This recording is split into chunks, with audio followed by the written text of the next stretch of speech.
सासू माँ बदल गई। कहानी उस घर की है जहाँ बहू और बेटी को एक माना जाता था, लेकिन फिर अरे शिखा बेटा, तू रसोई में क्यों घुसी रहती है? जा, रोटी मैं बना लूंगी। नहीं नहीं माँ जी, आप बैठिए, बस सारा खाना बन ही गया है। श्वेता को बोल देती हूँ, वो खाना लगा देगी सबका। सॉरी भाभी, मेरे पास वक्त नहीं है। माँ, मुझे पैसे देना, पार्लर जाना है। हाँ हाँ चली जाना, भाभी को भी ले जाना। वो भी जाने को बोल रही थी पार्लर, पर पहले ना मदद कर दे उसके खाना लगाने में। देख माँ, वो बहू है, उसे बहू रहने देना, इतना सर पर मत चढ़ा भाभी को। श्वेता, ज्यादा मत बोला कर। बहू और बेटी में कोई फर्क नहीं होता है। जा जाकर काम कर। ननद को माँ का भाभी से इस तरह प्यार करना बिल्कुल अच्छा नहीं लगता। वो बार बार किसी न किसी तरह माँ को भाभी के खिलाफ भड़काती रहती, लेकिन कोई फायदा ना होता। एक रोज, अरे बेटे किशन, जा बहू को कहीं घुमा कर ला। सारा दिन घर में काम करती रहती है। हाँ हाँ माँ, हम लोग जा रहे हैं ना गोवा। अच्छा जी, भाभी ने तो हमें बताया भी नहीं। वैसे तो सारी पंचायत करती है, ये गोवा वाली बात क्यों छुपा गई हमसे? अरे क्योंकि उसे खुद नहीं पता था बहन। मुझे टिकट सस्ती मिल रही थी तो मैंने बुक कर दिया। हाँ शिखा, पैकिंग कर ले, संडे हम जा रहे हैं गोवा। दोपहर में शिखा पैकिंग कर रही थी कि सास आ जाती है।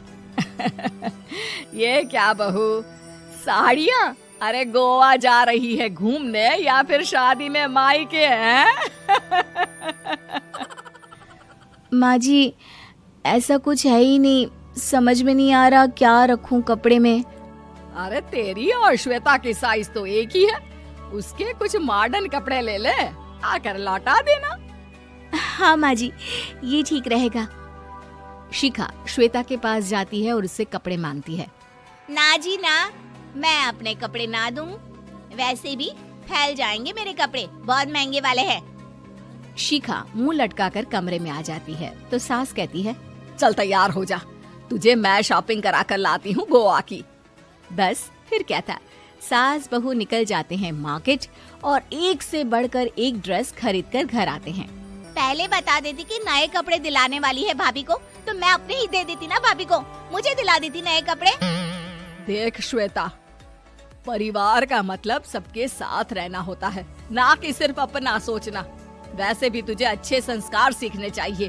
और रही बात कपड़ों की, तो शिखा, आज से घर पर भी तू मॉडर्न कपड़े ही पहनेगी। कोई जरूरत नहीं है ये साड़ी वाड़ी लपेटने की। अब क्या था, घर पर श्वेता और शिखा एक जैसे रहते।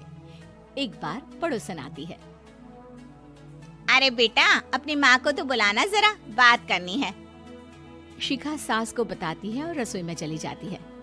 ये आपकी बेटी बहुत बड़ी हो गई है, इसके लिए एक रिश्ता है, कहो तो बता दूं। ये बेटी नहीं बहू है, घर में सब एक जैसा ही रहता है। वैसे मेरी बेटी भी बड़ी हो गई है, कोई रिश्ता हो तो जरूर बताना। पड़ोसन रिश्ता लेकर उन लोगों के घर आती है। तब श्वेता की होने वाली सास कहती है, तो ये घर है, कितने मंजिल का है? और ये बहू ने आपकी क्या पहन रखा है, जीन्स टॉप?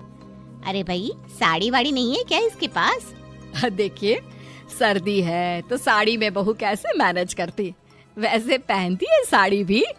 देखिए, हम लोग ठहरे पैसे वाले लोग, कोई कमी नहीं है हम लोगों के पास पैसों की, बहुत पैसे हैं, जमीन, नौकर चाकर, कार, सब कुछ है, लेकिन घर में संस्कारी बहू चाहिए।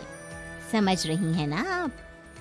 सास कुछ कहती कि श्वेता बोल पड़ती है, हाय रे, नौकर चाकर से लेकर जमीन, कार, पैसा, हाँ, मुझे रिश्ता मंजूर है मुझे। अरे रुक जा श्वेता, मैं बात कर रही हूँ ना। देखिए, हम लोगों के घर इतनी आजादी नहीं मिलेगी।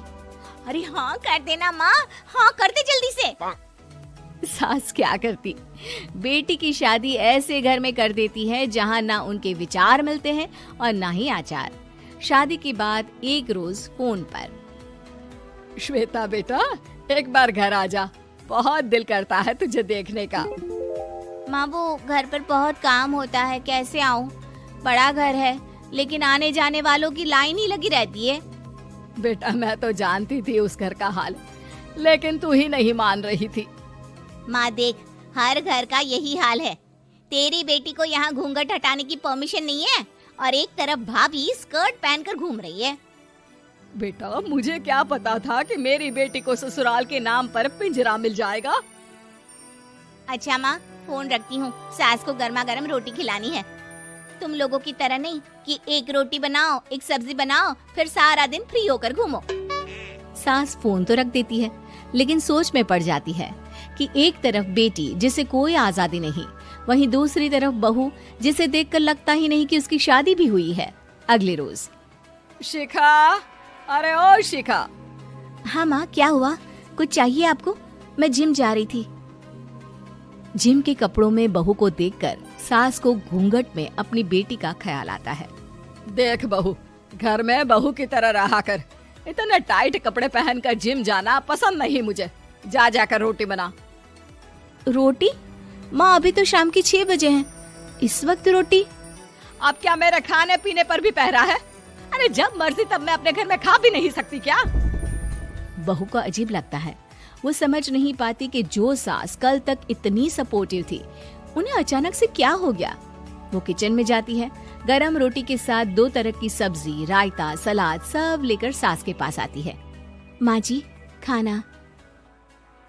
इतना सारा खाना? राक्षस समझा है क्या मुझे? रोटी मांगी थी मैंने गर्मा गर्म बस। पर माँ जी, रोटी खाती किससे आप? सब्जी तो बनानी थी ना।